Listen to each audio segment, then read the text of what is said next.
They're working on the wall framing for the master bedroom.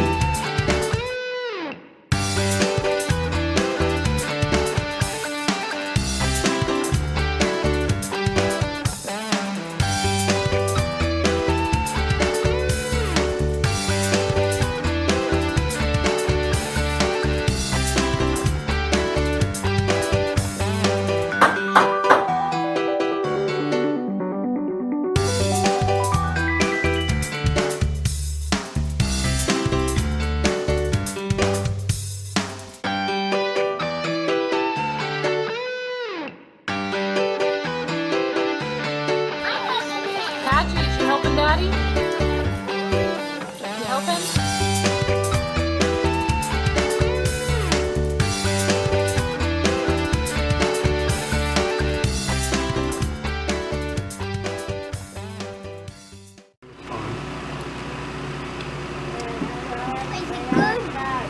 Show me how you eat your sandwich.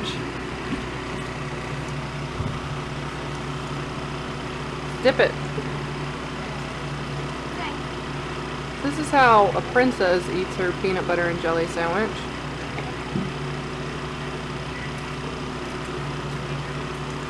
She's never been too much of a bread eater.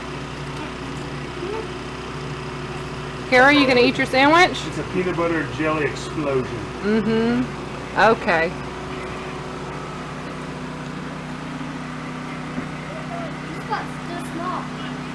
Matt editing this week's video. We just put Catch's chair back up, so we're loving that. Matt's been holding him on his leg the whole time that we've been here feeding him. We were not wanting to put a seat up until we finished the table, but we decided to go ahead and do it because finishing the table is pretty far on the list.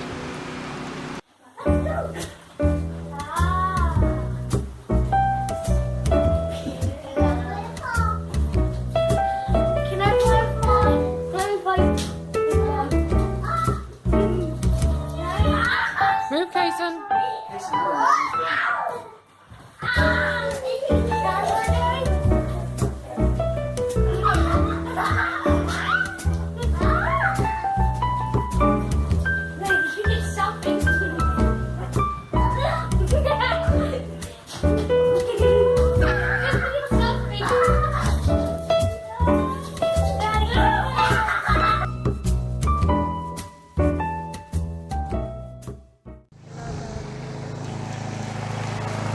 We are getting prepared this morning to move the ducks and geese.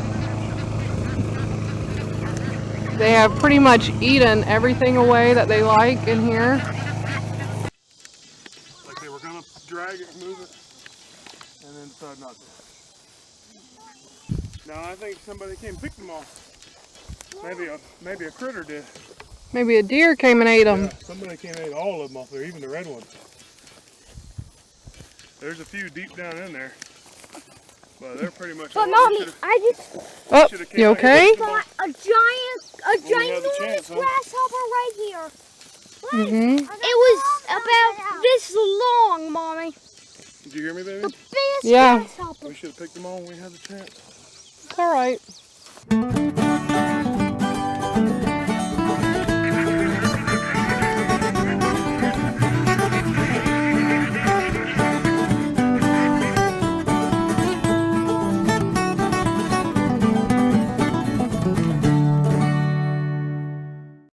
Good morning, everybody. Let's go feed the ducks. Here comes my two trusty companions. Hey, guys. Hey, what's going on? What's going on this morning, huh? Come on, let's go feed the ducks. Come on. And you can hear the quack pack is ready to roll. Oh yeah, look at it. Looking beautiful. You guys like these ducks? Mace? Mace. You guys like these ducks? Huh? They bother you at all? Molly, they bother you? No? Oh, you found something to chew on? Don't bother the ducks at all. Dogs come right up to the fence. Ducks don't care. Of course, the ducks have seen them since they were little puppies. They've gotten a little bit bigger. All right, who's ready for the buffet?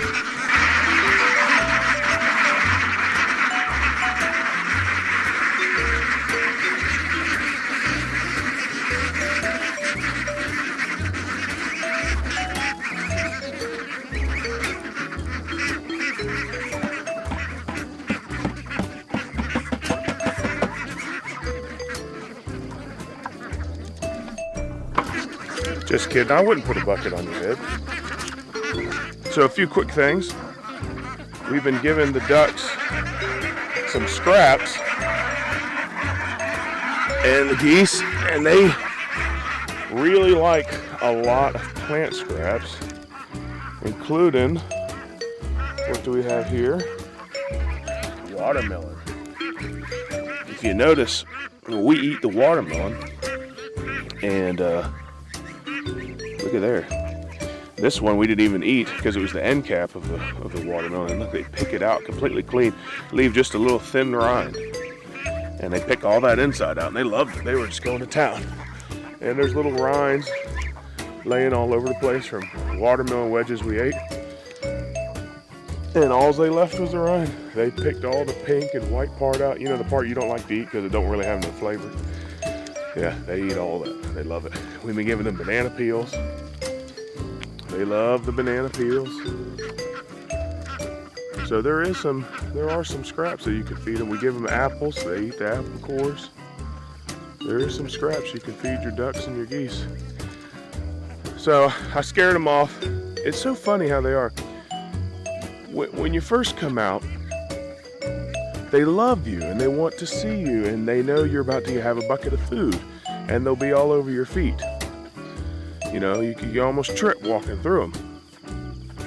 But as soon as you put that food down, now you're somebody else. Now you're intimidating them from eating their food. So then as soon as you get near them, they want to run away from it. So I went to show you the watermelon and they all scattered, but they'll all make their way back over here.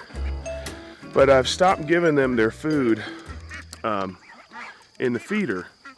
And the reason is because they've all gotten really big now. They're all really, really big. The geese are really big. They're beautiful. But they just can't all fit around one feeder. And I don't want to buy multiple, you know, hanging feeders just to accommodate them all. So, you know, I kind of took a line from Jack Spearco here, which you can look him up on YouTube if you're interested in ducks. He's a survival podcast, has the Duck Chronicles. And he just spreads their food out in the ground. And the thing about doing it in a line, I just take their ration and make a line on the ground, is that they can all get to it at one time, no problem. So everybody gets their fair share. And I'm still doing the soaked grains that I've told you guys about before a few videos ago. I soak them from 1 to 4 days, and by the 3rd and 4th day they actually start to ferment a little bit, and they still really love them. I'm still doing 10 pounds, so there's 49 of them, including the geese. There's 41 ducks, 8 geese. So they all technically get, math-wise, 1/5 of a pound. It comes out to about a hair more than 3 ounces per person. I don't have a calculator on it. So they all get about a 3-ounce ration. And then they're on their own for the rest of the day, foraging for eating grass and weeds and insects. And they're going to have to get moved just as often as the hogs did. We're going to have to move them about once a week now that they're this size, because they are going through some grass and they are going through insects. We have lots and lots of crickets and grasshoppers on our pasture. And when they get into a new paddock, they find every single one of them and eat them. And any unlucky soul that makes their way back into here, they get eaten too. Now look at that, there's their buffet. They will not come and gobble it down all at once and be done. They'll come in the morning when I put it down, they'll all get a little bit of it, they'll go get some water, and then they'll move on. They'll go back to hunting for insects and eating grass and weeds. And it's so neat. And then throughout the day, they'll come back and they'll pick on their buffet line. And then eventually, by morning, it's gone. So it's really interesting how they're feeding themselves. I have some fencing prepped over here. And what this extra fencing is for, what Chris and I are thinking about doing, is leaving this paddock up and taking one section of fence down and adding onto the paddock into the tall grass with electric fence, and seeing how they do in the tall grass. In this paddock we left this thick blackberry bush, and we left it mostly for us, but the ducks have loved it, not because of the blackberries, but they just like going in there and making tunnels and making paths and laying down in there and hiding in there. They have really enjoyed it. When we first let them in, it didn't really have any paths. It had a few little notches into the bush where Buddy and Sally had kind of pushed their head. But now it's got multiple little tunnels in there like it's something from a little Peter Cottontail story. And they go in there during the day. You know, it's another shade option too. This big bush creates a bunch of shade on the left or the right depending on the time of the day. So it's just like a little, another interesting thing in their paddock for them. Stimulation, I guess. If anything, it gives them more shade options. It gives them more flea options if there's aerial predators. Not really worried about land predators. And it more stimulation and then probably more chances to find insects. So we're going to give that a shot here in just a few days. We're going to come out here and extend their paddock back to their old paddock. This was Buddy and Sally's second paddock that we rotated them into, and then by the time Buddy and Sally were in their fifth paddock before they died, a lot of the grass had come back in here. There was lots of like a stem type grass that I guess you might even consider a crabgrass. There was lots of Bermuda grass. There was a few other weeds in here. Of course, there was some broom sage, but it had come back pretty good. And so we went ahead and moved them in here, and they loved the grass. Now they ate it down quite a bit. And after they finished eating it down, it was time to go ahead and move them over here into what was Buddy and Sally's third paddock, where the grass had come back even stronger because it had even longer to come back. So real quick, the ducks pond, they get this thing absolutely filthy in 0.5 seconds. And you see all the water's gone. We've opted to give them Buddy and Sally's old water because it's actually much easier on us to fill this tank. And it keeps them be able to get drink water all throughout the day. But this pond, you know, it's a little tiny kiddie pool, and I'll clean it out about every 3 days, and we'll run down to Lake Norfolk at a boat ramp that's near us, and I will get some lake water. And the reason I get that is, one, so we don't have to pump 5 or 6 buckets of water, which is 25 or 30 gallons of water, and two, it's because I really believe that the lake water is another form of stimulation for them. You know, ducks and geese, they will filter feed, and that lake water is pretty clear. I won't say it's crystal clear, but there's a little bit of something in there, whether it be bacteria or algae or something in it. And so I really think they like that better than just the plain water that I pump out of the well. So I fill that thing up with 25 or 30 gallons of water, and the kiddie pool gets pretty full. Then they love it. They get in there, they kind of take turns. First, the geese will dominate for a little while, and I'll get it on film for you guys, but the geese will dominate for a little while till they're done with their bath time, and then the ducks come and have their chance. And they get it filthy in just seconds. In just seconds, it goes from being clean water to just poo water. And then what they'll do is they'll come and drink on it throughout the day as well, instead of going up to their water, the tank.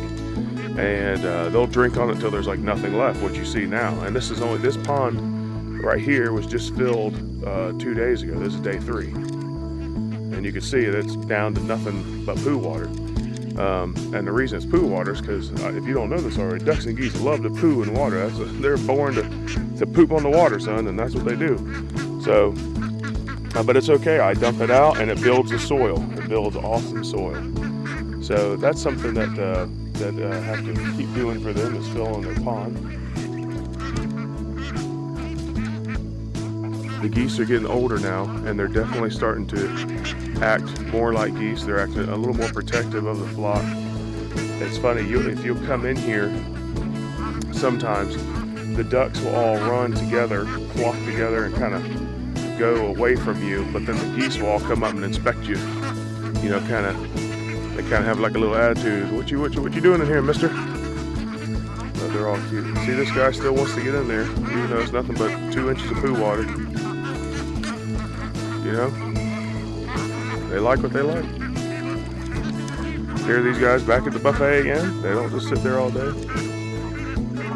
They're awesome. And we're loving them. And we like sharing them with you. And hope you're enjoying them. I'll show you something interesting over here. Just learned a new plant on our pasture. This plant coming in right here, this beautiful flower, it's a vine that's growing on the blackberries. See this beautiful flower right here? There we go. See that beautiful flower? That's actually a passion flower. And it's a beautiful flower, grows on the vine, and it grows a fruit. Oh, here's some right here growing on here. See these little green fruits? You might have seen me show them in the video. They're called maypops. They're also called passion flower fruits.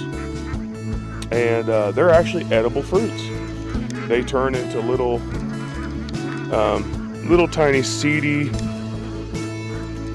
inside almost looks like a pomegranate, and they ripen and you can eat them. When they're real ripe, they get a sweetness to them. Some people add a little sugar to them. You could even scoop the inside out and eat the seeds as well. So that's always interesting to discover a new plant on your property and learn about it. We have them everywhere, these little maypops with these beautiful passion flowers.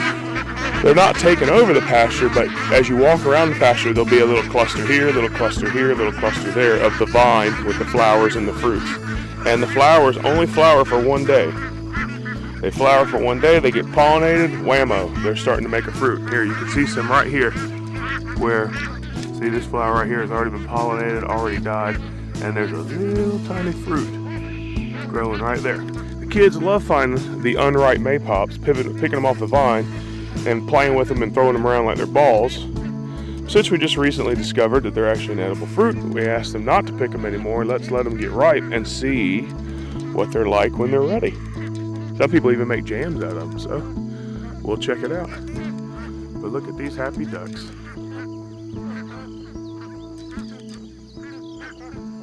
Well, I'm sure I've probably talked your guys' heads off enough, so we'll leave it at that.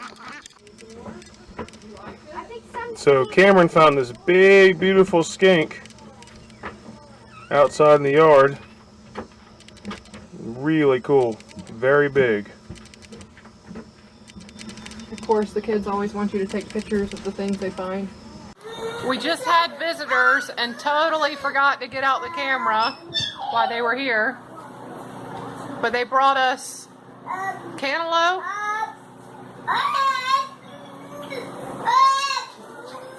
and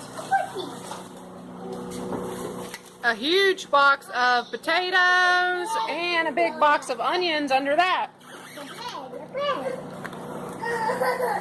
So we are going to have a yummy breakfast in the morning. Daddy's enjoying it. I dipped it in some honey and it was pretty good. I don't need no honey. What are we looking at, guys? Is that the dam? Yeah. Wow! Is that big?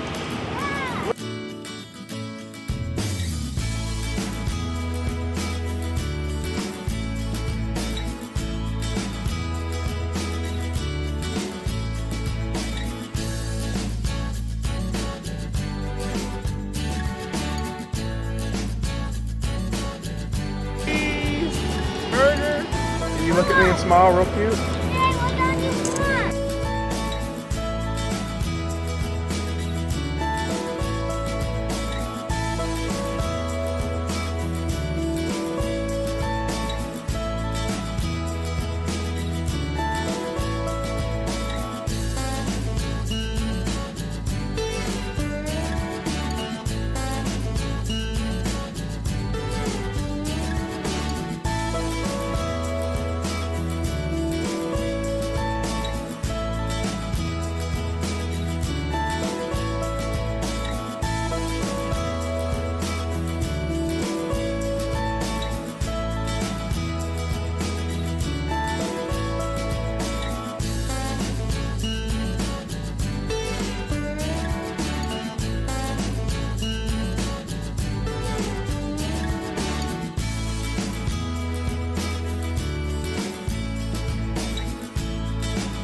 Again, get ready.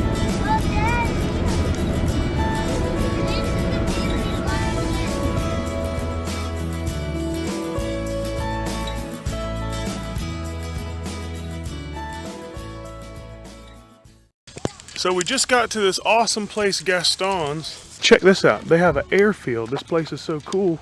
You can fly your airplane here and land it and park it and go in and eat. How cool is that? So we're about to go check out their awesome nature trail and wildlife refuge. It looks really, really cool.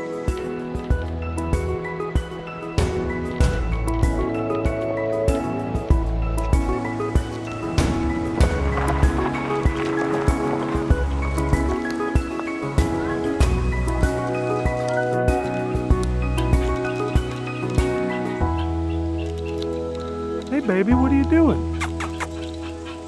Hey, you gonna come see me? Hi. Hi. Hi, beautiful.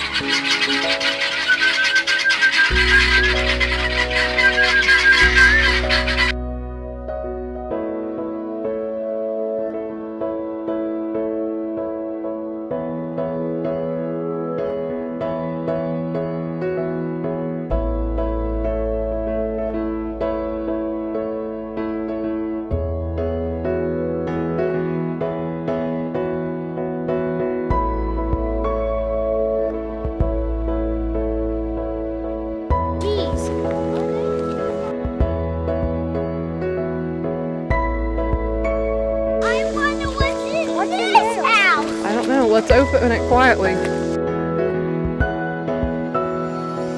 Yeah, look. Sprinklers. Oh, wow. Look guys, look at the turkeys.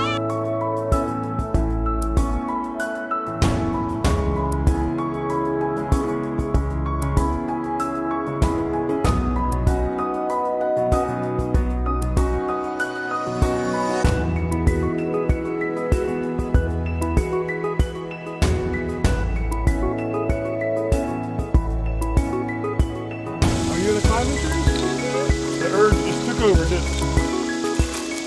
it? You miss your climbing tree in Florida?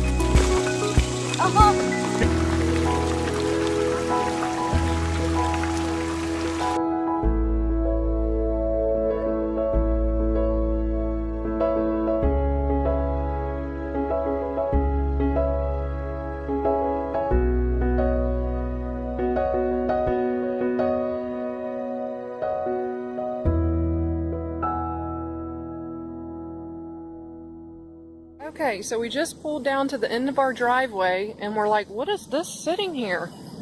Some kind of container with milk and food, and then look what we just found.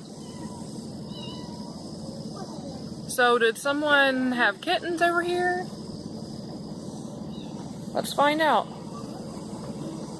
Old couple that lives down the gravel road just drove by and said that they put the kitten here thinking that maybe the mom belonged to us because their dog would kill it if it stayed in their yard. So maybe we will check it for fleas because we definitely don't want our dogs getting fleas. And maybe we'll have a little new addition. Here, kitty, kitty, kitty. See, it looks like its nose maybe got into something. And I can't imagine, you know, they're only having one kitten in the litter, so maybe the other ones have already gotten eaten or around here somewhere. Boy, are they excited.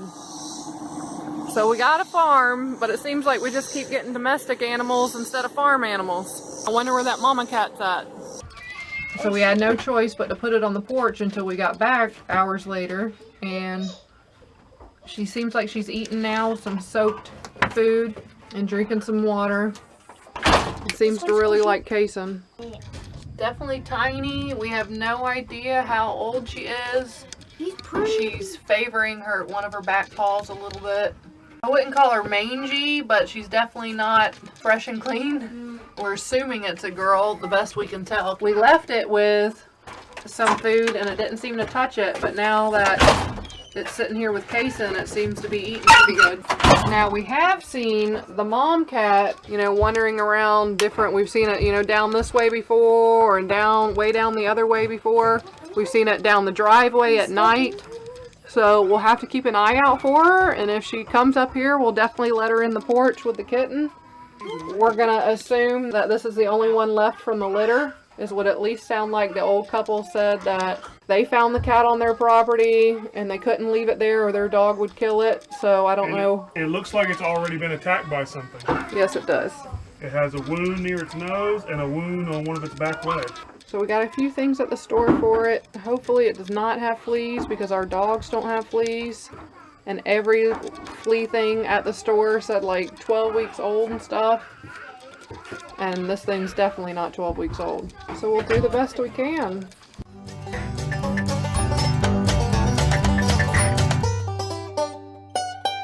Train, smokestack on back, coming around the track.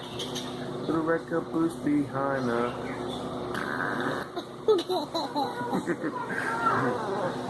Little red caboose, little red caboose, little red caboose behind the. Smokestack on his back, coming around the track. Little red caboose behind the.